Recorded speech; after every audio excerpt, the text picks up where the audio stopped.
غلامی کا ہم دعویٰ کر رہے ہیں۔ حضرات اگر آج ہم اپنے دکھوں کا مداوع چاہتے ہیں اور اگر ہم یہ چاہتے ہیں کہ زیادہ 99% لوگ جو ہے سامعین وہ پاکستان کے ساتھ تعلق رکھتے ہیں، خطہ پاکستان کے ساتھ، آپ کی شناخت پاکستان ہے، آپ کی عزت پاکستان ہے، آپ کی عظمت وابستہ ہے سرزمین پاکستان کے ساتھ۔ حضرات محترم اگر پاکستان کو مضبوط دیکھنا چاہتے ہو، پاکستان کا استحکام چاہتے ہو تو یقین کرو پاکستانیوں کو دوسروں کو چھوڑیے، کم از کم پاکستانی کو اس بات کا عہد کریں کہ ہم خلق نبی کو اپنائیں گے، ہم کردار محمد رسول اللہ صلی اللہ علیہ وسلم کو اپنائیں گے۔ یہ علماء جب غفیر ہے، جنگید علماء کرام تشریف فرما ہے، حضور کے بے شمار معجزات جن کا ذکر علماء کرام انتہائی دل نشین اور انتہائی خوبصورت اسلوب میں فرماتے ہیں، اس میں کوئی شک نہیں ہے، بے شمار معجزات ہیں۔ وہ کسی کا ایک بڑا آسان سا شعر ہے، لیکن حقیقت کا آغاز ہے کہ سب نبی معجزے لے کے آئے، سب نبی معجزے لے کر آئے اور معجزہ بن کے آیا ہمارا نبی۔ وہ تو سراپا معجزہ ہے، وہ تو پاؤں کے ناخنوں سے لے کر سر کے بالوں تک محمد رسول اللہ صلی اللہ علیہ وسلم معجزہ ہی معجزہ ہے۔ لیکن حضرات محترم جس وقت آپ کے سنگین ترین دشمنوں نے آپ کا اعجاز طلب کیا،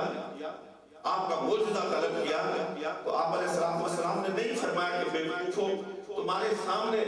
چاند دو ٹکڑے ہو گیا ہے، سورج کو انگلی سے پھیر کے رکھ دیا ہے، تمہارے سامنے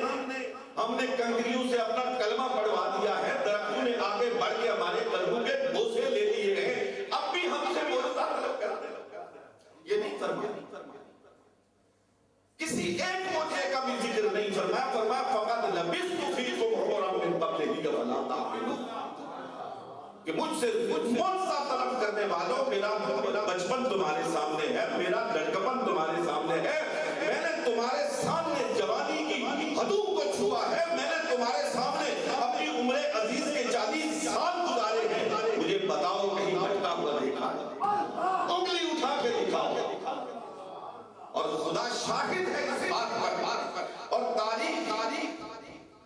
غیر متعصبانہ انداز میں اس بات پر شہادت دے رہی ہے کہ آپ پر پتھر برسانے والے، آپ کے راستے میں کانٹے بچھانے والے، آپ کے در پہ آزاد، آپ کے کاشانہ نبوت کے گرد قتل کے ارادے سے کھڑے ہونے والے عرب سب کچھ کر گزرے، لیکن محمد رسول اللہ کی پاکیزہ زندگی پر انگلی نہیں اٹھا سکے۔ اور عصر حاضر کے ایک ادیب نے کہا تھا، بڑا خوبصورت جملہ ہے، میں آپ کی نظر کرنا چاہتا ہوں، نام نہیں لیتا، جملہ خوبصورت ہے اس لیے آپ کی نظر کر رہا ہوں، اس لیے نام لیا تو ممکن ہے کہ وہ جملہ بھی آپ کی کبھی یہ خاطر کی نظر ہو جائے۔ بڑی خوبصورت بات کہی تھی کہ آسمان سے گرنے والی شبنم میں، آسمان سے گرنے والی شبنم میں کثافت ہو سکتی ہے اور چاندنی میں کثافت ہو سکتی ہے، لیکن کردار محمد مصطفیٰ صلی اللہ علیہ وسلم میں میل نہیں آتی۔ خوبصورت جملہ ہے حضرات محترم، وہ پاکیزہ کردار کہ جو شک سے، جو شبہ سے، جو اشکال سے بالاتر کردار، وہ کس بات کی جانب ہماری توجہ مبذول کرا رہا ہے؟ اس بات کی جانب کہ مجھے ماننے والوں، میرے پیروکاروں، میرے نعرے بلند کرنے والوں، یا رسول اللہ کے ترانے گانے والوں، یہ محبت رسول کا چراغ دل میں جلاؤ اور میرے خلق کو اپناؤ، میری زندگی کو اپنے لیے نمونہ عمل بناؤ، میری زندگی کو سامنے رکھ کر اپنی زندگی کا سفر طے کرو، پھر دیکھو عظمتیں آگے بڑھ کے تمہارے قدم کیسے دیں، پھر دیکھو عظمتیں رفتہ اور شوکت پارینہ پھر آگے بڑھ کر تمہیں سلام عقیدت کیسے پیش کرتی ہے۔ دوستان محترم، آج ضرورت ہے اس بات کی کہ ہر طرف سے منہ موڑ کر